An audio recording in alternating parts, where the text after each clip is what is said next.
If you want to move through life as if nothing can disturb your inner peace, you don't need to pretend. You need principles, practice, and a few powerful habits that make composure your default state. This isn't about suppressing emotions or acting cold. It's about cultivating the kind of inner strength that allows you to choose your response, no matter what happens around you. Today, you'll learn 12 Stoic habits that help you act unbothered, not as a performance, but as a way of living with clarity, dignity, and unshakable calm. Before we begin, a reminder. Composure is not an inherited trait. It's the result of training your mind the same way you train your body. If you commit to these habits consistently, you'll notice a quiet, confident shift in the way you carry yourself and the way people respond to you. Stay with this until the end, and you'll also get a simple daily routine that ties everything together. Habit 1. Master the gap between trigger and response. The core of Stoic. Calm is the gap, the space between what happens and what you do next. Most people react, disciplined people respond. The difference is awareness. When something challenges you, an insult, a delay, a rejection, don't rush into words or action. Pause. Breathe once. Name the emotion silently: anger, fear, frustration. Ask one question: what would my wiser self do here? That single beat is where self-mastery lives. How to practice: use a physical anchor. When triggered, lightly press thumb and forefinger together and inhale for 4 counts, exhale for 6. This anchors you to the present. Replace the first reaction with a second thought. First reactions are emotional, second thoughts are rational. Choose the second thought. Keep a phrase ready. Let me think about that. It buys you time and preserves composure. What you'll notice: people push less when your tone remains calm. You gain authority because you're not easily moved. The person who holds the pause controls the pace. Habit 2. Draw the line of control. Ruthlessly Stoicism divides life into 2 categories: what you control and what you do not. That line is your power. You do not control other people's opinions, outcomes, the past, or random events. You control judgment, choices, focus, and effort. Anxiety fades when you stop spending energy across the line you can't influence. How to practice: write 2 lists: my control and not my control. When a worry appears, assign it to a list. If it's not yours, release it. If it is, identify the smallest next action. Use the mantra, control the controllable. Repeat it hourly if needed. Delete mental debt. If you've done your best, let the result go. Worry after honest effort is wasted life. What you'll notice: you conserve emotional energy. Your actions become crisp. People recognize you as steady because you don't chase what can't be controlled. Habit 3. Speak less. Mean. More restraint is rare power. Don't explain yourself unless it serves. Clarity. Don't reveal your plans until they're real. Don't narrate your emotions to people who haven't earned your trust. Silence is not emptiness, it's presence. How to practice: reduce verbal filler by 50%. Fewer like, and actually. Speak slower. Leave clean pauses. Share intentions only with those who contribute to them. When provoked, choose a short response. Noted. Understood. I'll get back to you. Clean language keeps you calm and unpredictable. What you'll notice: weight gathers behind your words. Gossip loses its grip. Your boundaries sound like facts, not negotiations. Habit 4. Guard the first hour and the last hour. Morning and evening shape the quality of your mind. Most anxiety is manufactured by bad inputs. Doom scrolling, messy routines, unchecked notifications. Begin and end your day on purpose. How to practice: first hour, movement, breathwork or prayer, a few lines of reading, 5 minutes of planning. No social feeds, no inbox, no news. Last hour, digital downshift, low light, warm drink. Brief reflection: what did today teach me? Then set tomorrow's top 3 actions. Your nervous system learns safety. What you'll notice, your baseline steadiness rises. Reactions during the day slow down because your mind began from order, not chaos. Habit 5. Train under discomfort, on purpose. If you avoid every discomfort, life will feel like an ambush. Train small discomforts daily. Cold showers, focused work sprints, no sugar windows, hard. Conversations started early. You are telling your nervous system, I can do hard things calmly. How to practice? Start micro. 30 seconds of cold water at the end of a shower, adding 10 seconds per day. Work sprints. 25 minutes deep focus, 5 minutes rest. Complete 4 cycles before noon. Weekly honesty. Choose one needed conversation you've avoided and schedule it. What you'll notice, your fear of discomfort drops. Stresses feel smaller because you regularly face controlled challenges. Confidence stops being an idea and becomes a feeling. Habit 6. Hold a stoic posture. Your body carries messages your mind believes. Straighten your spine, relax your jaw, lower your shoulders, keep your breath deep and slow. Calm posture sends the signal, safe, steady, in command. How to practice? Set posture cues. Every time you touch a door handle or check the time, reset alignment. Crown high, chest open, breath low. Breathe 6 per minute for 2 minutes when unsettled. Inhale 4, exhale 6. Longer exhales lower arousal. Use a neutral face in conflict. Soft eyes, closed mouth corners, calm gaze. You become the adult in the room. What you'll notice, respect increases without a word. Your mind quiets when the body signals serenity. Habit 7. Practice negative visualization. Imagine the setback before it arrives. Delays, criticism, loss, cold shoulders, plans failing. Not to suffer early, but to plan composure. When it happens, you'll say, this is the thing I trained for. How to? Practice. Spend 2 minutes in the morning visualizing one probable challenge. See yourself responding with clarity. Pre-plan one sentence you will say if criticized. Thank you for the feedback. I'll consider it.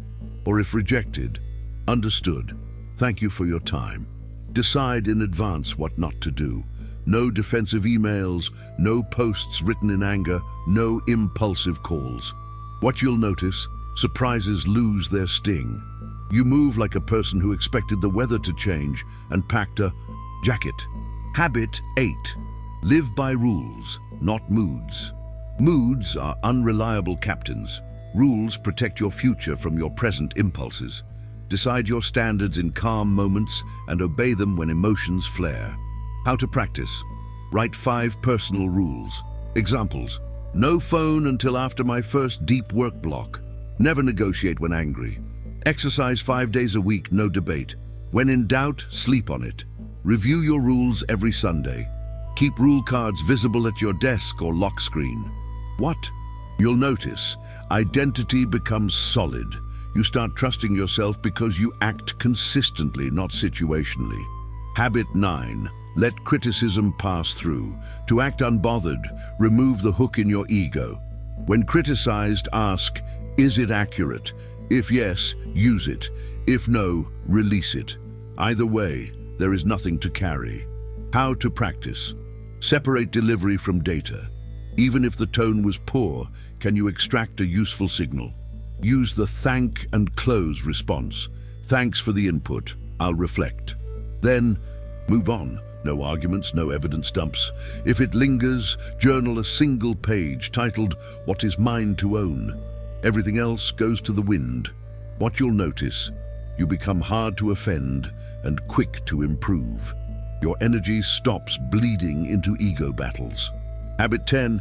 Choose high-quality inputs. Noise breeds anxiety. Wisdom needs quiet. Curate fewer, better sources. Books that last, mentors with integrity, conversations that sharpen you, music that calms you.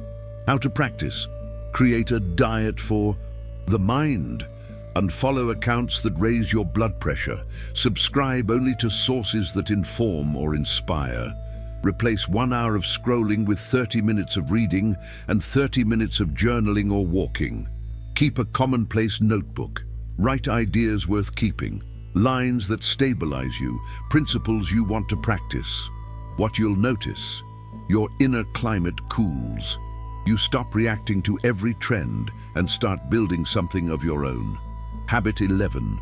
Keep your circle calm and clean. Environments are contagious.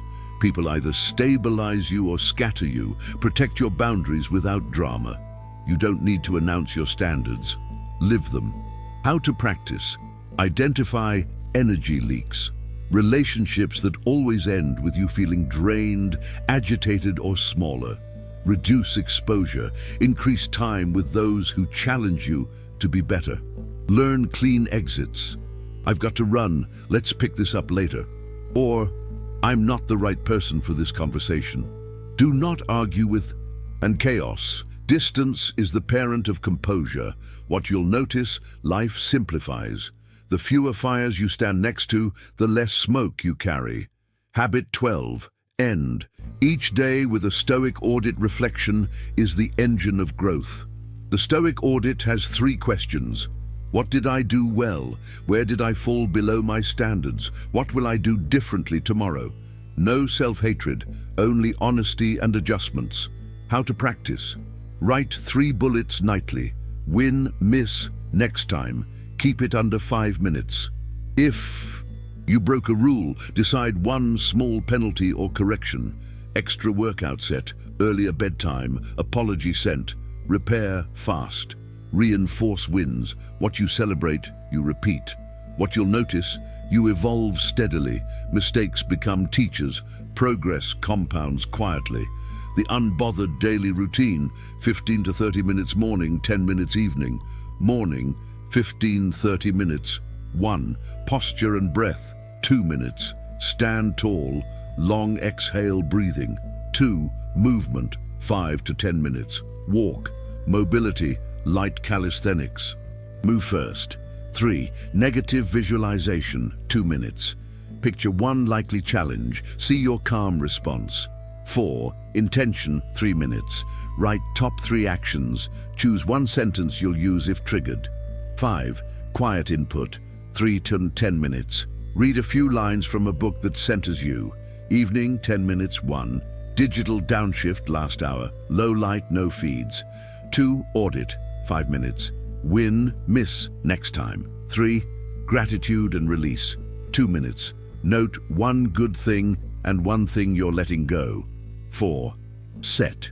Your stage, 3 minutes. Clothes ready, workspace clear, tomorrow's first move chosen, phrases that protect your peace. I'll get back to you. Create space to choose your response. That doesn't work for me. A boundary stated as a fact, not a fight. Understood. Acknowledge without agreeing. Noted. Closes a loop without committing energy. No, thank you. Clean refusal. No apology necessary. How to handle disrespect without losing composure. 1. Don't mirror the disrespect. People. Expect escalation. Surprise them with neutrality. 2. Clarify once. Let's keep this professional. If behavior continues, end the exchange. 3. Document. Calm people keep records. Chaotic people keep stories. 4. Choose consequences, not arguments. Remove access, not your dignity. 5. Walk away early and often. Leaving is a complete sentence. Signs you're getting stronger. You respond slower and better. Your schedule has more structure and less noise. Criticism stings less. Feedback helps more. You don't overshare to be understood. You speak to be effective. Your mood depends less on others and more on your own actions. When you slip, and you will. Composure is a practice, not a persona. You'll overreact, overshare, or overthink at times. When it happens, pause the spiral, no second mistake. Name what happened without drama. I reacted fast. Repair 1 thing. Apologize, correct, or recommit. Return to your rules. Start again now, not Monday. A Stoic mindset you can. Repeat daily. Events are neutral. My judgment gives them meaning. I control my choices, not outcomes. Calm is a skill I train with breath, posture, and pause. Silence and clarity are advantages. My standards are my shelter. A 7-day starter challenge. Day 1, first hour, no phone. Plan your top 3 actions on paper. Day 2, practice the pause 3 times. Label your emotion. Choose the second thought. Day 3, write 5 personal rules. Put them where you'll see them. Day 4, one hard thing. Before noon, cold shower, deep work, or a hard conversation. Day 5, curate inputs. Unfollow 5 accounts that agitate you. Add 1 high-quality source. Day 6, boundary practice. Say no, thank you once where you'd normally bend. Day 7, full Stoic audit. Design your next week around your rules and your calm. Troubleshooting common obstacles. I keep checking my phone. Put it in another room during your first work block. Use a dumb timer and a paper list. I explode when criticized. Pre-write. Your default response. Read it before entering tense situations. I cave in conversations. Practice those phrases out loud. Calm language requires reps. I feel fake being quiet. Remember, quiet is not hiding. It's choosing. Your actions can speak for you. People push my boundaries. Boundaries are not requests, they're conditions. If violated, change access, not tone. Building a reputation for calm reputation is just consistency over time. Show up early, dress your posture, not just your body. Speak with intention, do what you said you would. Refuse to be rushed into decisions. Listen more than you speak. Correct yourself faster than others can correct you. Calm is not only felt, it's seen. Your inner scorecard. At the end of the day, the only score that matters is the one you keep with yourself. Did you act according to your principles? Did you control the controllable? Did you speak less and mean more? Did you return to calm when you lost it? If yes, you won. If no, you learned. What acting unbothered really means. It doesn't mean you don't care. It means you care correctly about what is yours to shape. It doesn't mean you never feel. It means you feel fully, then choose your response. It doesn't mean life stops being hard. It means you become harder to knock off balance. Put it all together. Start tomorrow with posture and breath. Visualize one challenge. Choose your top 3 tasks. Move your body. Speak less. Respond slower. Follow your rules. Audit at night. Repeat. These are small, repeatable moves that build a quiet force within you, a force that doesn't need to announce itself because its presence is obvious. Remember, calm is contagious, composure is compelling, and discipline is magnetic. Live these habits long enough, and you won't need to act unbothered. You'll simply be the person who is.